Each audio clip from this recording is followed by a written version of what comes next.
it may not be the lien you want. Okay? It all depends what type of lien you want. I mean, one is very good on developing. His ideal is really to buy lots, land, because you won't have the competition.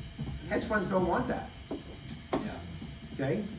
So you're going to get a higher interest rate there than if you buy a house that's worth $400,000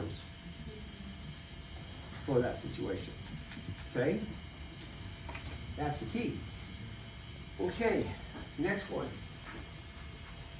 Mississippi, which is what I just did right now. Mississippi.